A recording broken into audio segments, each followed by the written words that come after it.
Hunger and thirst are mankind's two oldest enemies. At the close of the 20th century, humanity is still battling with them day by day in all four corners of the world. Hey fella, what are you doing here? Water. Sure, water. Look what I found right here. Could I have some of that? No, don't drink this. This is brackish. Sea lion, slightly salty. Why don't you try some of this?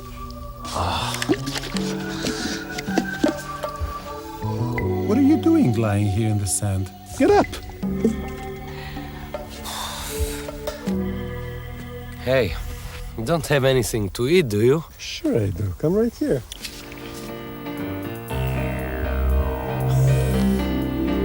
Hey, Where did you find that? have a seat. I'll explain it all to you.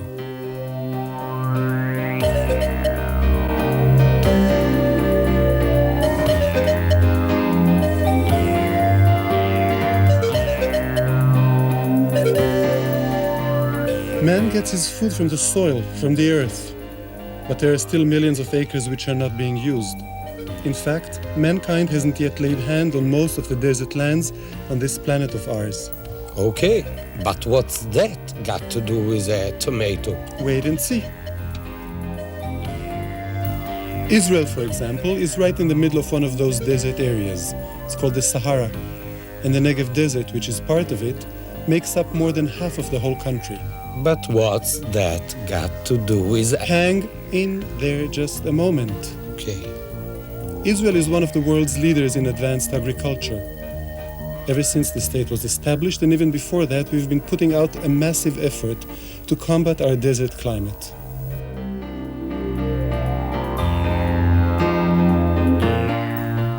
Making the desert bloom and settling people here was one of the great dreams of David Ben-Gurion, our first prime minister. He said, "These lands, apparently abandoned and hopeless, may in a not-so-distant future become alive, pulsing with willpower, and unknown resources will yield great blessings, if we can only delve into their secrets." What was he talking about? What kinds of secrets? Look, I've no idea whether Ben-Gurion was some kind of detective or whether he just had a kind of intuition. The fact is that there is water in the desert, and a lot of it. Really? Where? Take a look at this.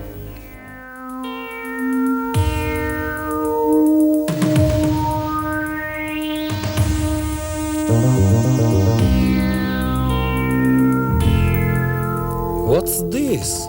What's all this water? That's what I was telling you about. Brackish water. All over the world, there are billions and billions of gallons of somewhat salty water. Even in the biggest deserts, in the Australian outback, the African Sahara, in China's Gobi Desert, Chile's Atacama, and in the Kalahari in southern Africa, even in the USA. The only problem is that we can't use these waters for agriculture by usual methods. It's the salt which is bad for the plants and sometimes for the soil itself. So these waters turn out to be more of a curse than a blessing.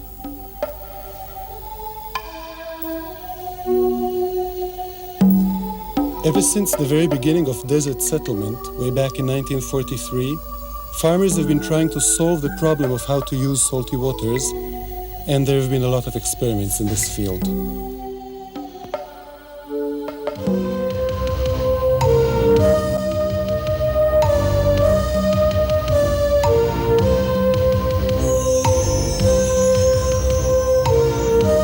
In 1980, farmers in the arid and sandy areas decided to set up a center, kind of experimental farm, which would serve all agriculture in the Negev Desert. Right in the middle of nowhere, where the loess topsoil, which is a light powdery soil carried and deposited by the wind, meets the sand dunes, right here they founded what's called Desert Agriculture Negev Experiment Center.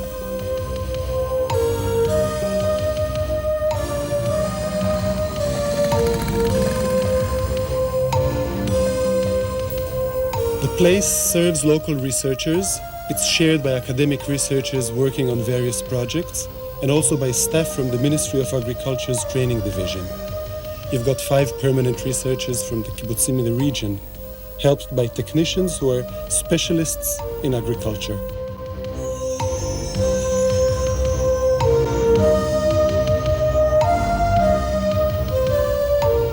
If you want to know just how important all this is to the State of Israel, meet the founder of this experimental center, Yoel de Malach.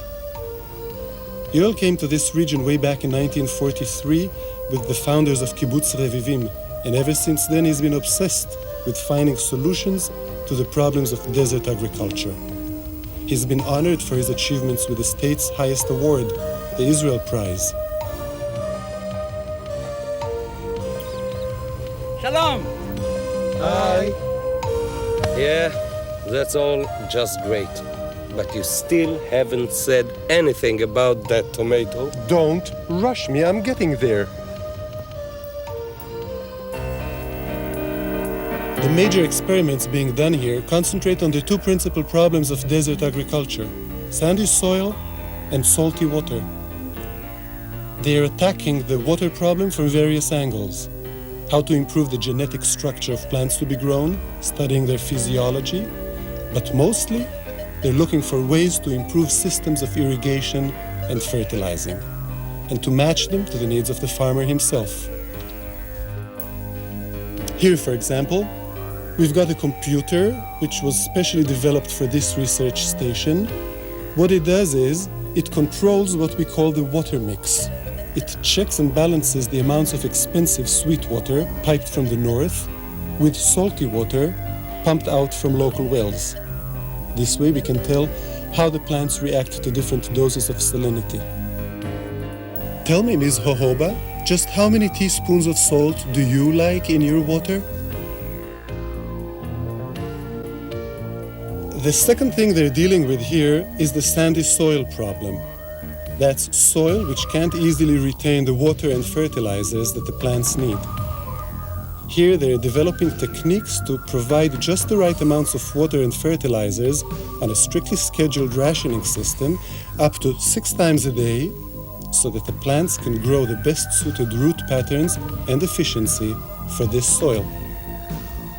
At the same time, they're developing substances which can increase the containment of water in the ground. So, what with my tomato? Hang in there. We'll get to it. Naturally enough, the Ramat Negev Experimental Center has become a focus of international interest. Many of the research projects carried out here have become world famous. Statesmen and specialists from developing countries and throughout the entire world all come to visit. 在中国叫夹竹桃，在中国分布很广。在中国的 This is a plant that grows also in Israel. Yes. This is all over. ايش بيسووا في هذا؟ We take it now for the cows.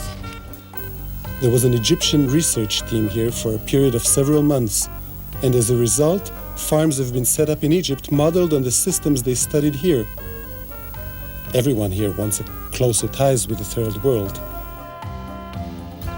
السلام.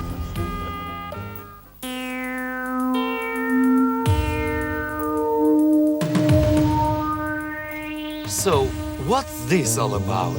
I don't believe it. He's actually asking me a question instead of going on about that tomato. The future has unlimited possibilities. They're already at work here on all kinds of ideas. New genetic varieties of plants, for example, with tougher salinity resistance. Computerized irrigation systems for the exact rationing and mixing of sweet and brackish water. And the futuristic project, Remote Control Agrotechnics. This is a fully automated system which provides plants with the exact amounts of water and fertilizer they need, exactly when they need it, by monitoring their actual growth. And all this with no need for manpower. The moment they discovered the potential hidden in salty water, these guys here at the experimental center were faced with a host of possibilities. For example, they've already managed to grow vast fields of cattle fodder. One of the optimistic researchers here calls this field Little Holland. So, whose dream is this? It is no dream, my friend. This is a pear orchard, fed by brackish waters. Who knows? Maybe one day the entire Negev desert will be just one deep green sea of orchards. Don't go overboard. Next thing you'll be telling me is we'll be seeing racing boats around here. Boats, maybe not. But there'll still be plenty more fish to catch in this here sea. They're breeding and growing all kinds of edible fish. Saltwater fish in a natural temperature of 40 degrees Celsius, or 98 Fahrenheit. No doubt a great deal of effort. But today we're really beginning to see the first fruits of it all.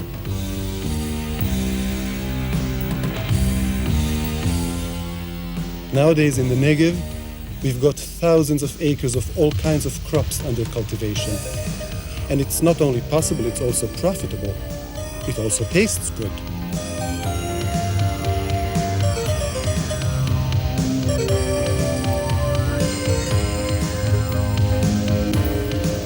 And if you can farm a place, you can sure live in it. In the US, in a desert area the size of the Negev, you'd be lucky to find more than a few families. Here we've got 3,000. Places like Retamim, Ashalim, Kadesh Barnea, they're all set up here as a result of agricultural development. And don't forget, most of the water used here is not drawn from Israel's main sweetwater resources. And that's how we finally get to your tomato. Just a few years ago, nobody in their right mind would have believed we could raise a tomato like this in a place like that. We call it the desert sweet. We export that tomato all over the world. You should see how it sells in Europe, like hotcakes. I tell you, this little fella is the best ambassador Israel ever had. And believe you me, this ain't the last word. You mean you got other kind of tomatoes here? I didn't say that. We still have a long way to go, but there's a great potential here. Once we get computerized and install more advanced equipment, which naturally means more ways and means, then we can branch out into all sorts of research fields. Now you tell me what kinds of crops we can develop here. You tell me. In the meantime, I sure have fallen for your desert sweet.